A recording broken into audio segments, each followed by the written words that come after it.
fois, on a eu des commerciaux qui nous ont dit bonjour, on vient voir le chef d'exploitation. Oui, vous l'avez... Oui. Non, non, mais pas vous, le vrai, l'homme. Les entreprises agricoles ont beaucoup évolué et se sont modernisées. Une agricultrice, c'est une femme qui travaille sur son exploitation, qui peut être appelée à avoir des responsabilités, mais c'est aussi une actrice du monde rural. Un métier qui procure une qualité de vie quand même remarquable, pour ne pas dire exceptionnelle.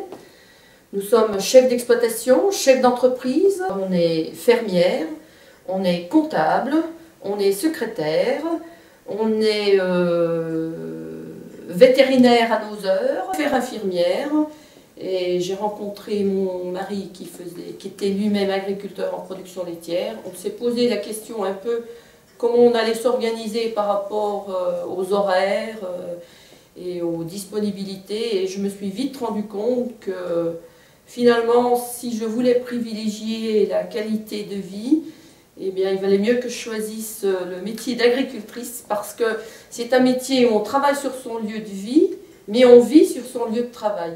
Dès que mes enfants ont été un peu élevés, dès qu'ils ont atteint l'âge de 12-14 ans, ils sont moins dépendants de nous, donc j'avais envie de m'investir, je l'ai toujours fait. Et tout simplement, un jour, à une réunion de la FDSEA, du syndicalisme agricole, et j'ai simplement dit, bah, j'aimerais être dans un groupe agricultrice un groupe départemental agricultrice pour défendre le statut, pour défendre les retraites, pour défendre un service de remplacement, pour défendre le congé maternité qui a impacté directement le congé paternité, merci les hommes.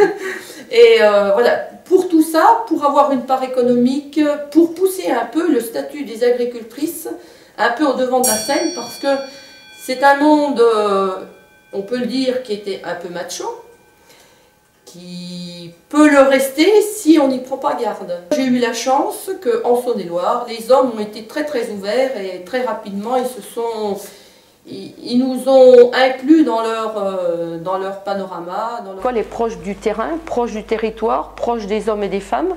Et voilà, au niveau communal, cantonal et départemental. Donc ça m'était très facile de m'engager. Et très vite après, on se trouve un peu sollicité, surtout si on est un peu dynamique, sollicité pour faire d'autres choses. Donc je travaille surtout sur la communication sur le statut, les métiers, pour donner envie à d'autres jeunes. Je suis aussi présidente de l'EPL de Fontaine parce que j'estime que la formation, la communication, l'enseignement est très important pour faire venir des jeunes, pour leur expliquer que dans l'agriculture, il y a du travail. Le type, c'est la traite le matin, donc à 5h30 jusqu'à 7h30, petit-déj. Et après, soit je travaille sur la comptabilité, ou soit je pars pour mes responsabilités syndicales ou chambre d'agriculture ou au lycée de Fontaine. Alors des réussites, on peut en citer une qui est exceptionnelle dans le département de Saône-et-Loire. Nous avons un service de remplacement au féminin. C'est le seul qui existe en France. Un service de remplacement de femmes qui remplace des agricultrices sur leur exploitation, qui sont plutôt en production caprine, ovine. Donc moi j'aimerais que ce service de remplacement saône-et-loirien se démultiplie et qu'on en trouve ailleurs qu'en Saône-et-Loire. En 1995, c'est moi qui suis à l'origine des fermes ouvertes dans notre département, il existait au niveau national. Et nous sommes partis de 800 enfants en 1995, aujourd'hui nous sommes à plus de 4000 enfants accueillis sur les exploitations. Femmes, et qu'on veut obtenir ou qu'on monte de plus en plus haut dans les responsabilités, il y a toujours des freins. Les hommes, quand ils s'engagent, ils ne se posent pas la question de savoir s'ils peuvent assumer la tâche, la responsabilité, ils y vont, point. Une femme va se dire, est-ce que je suis à la hauteur de la tâche qu'on me demande?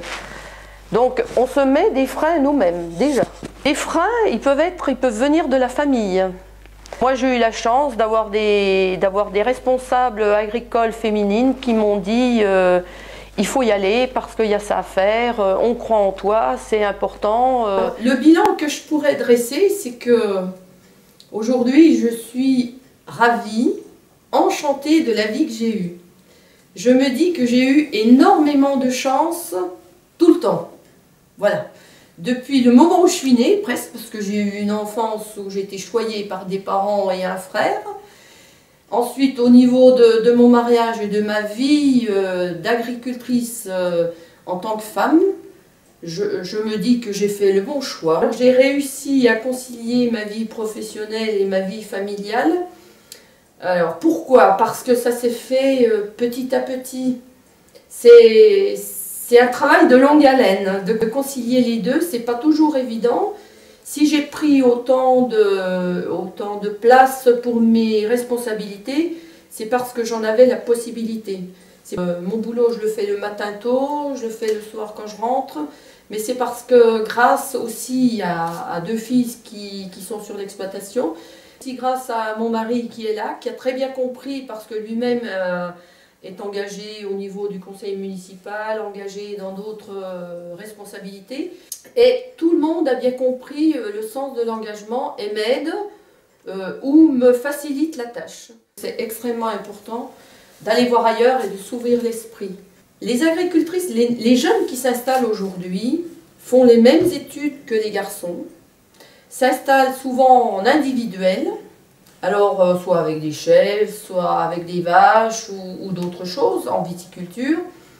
Elles n'ont plus besoin d'un homme pour être agricultrices. Dans un GAEC, il faudrait, on arrive petit à petit à faire que la part économique pour les femmes soit la même que pour les hommes.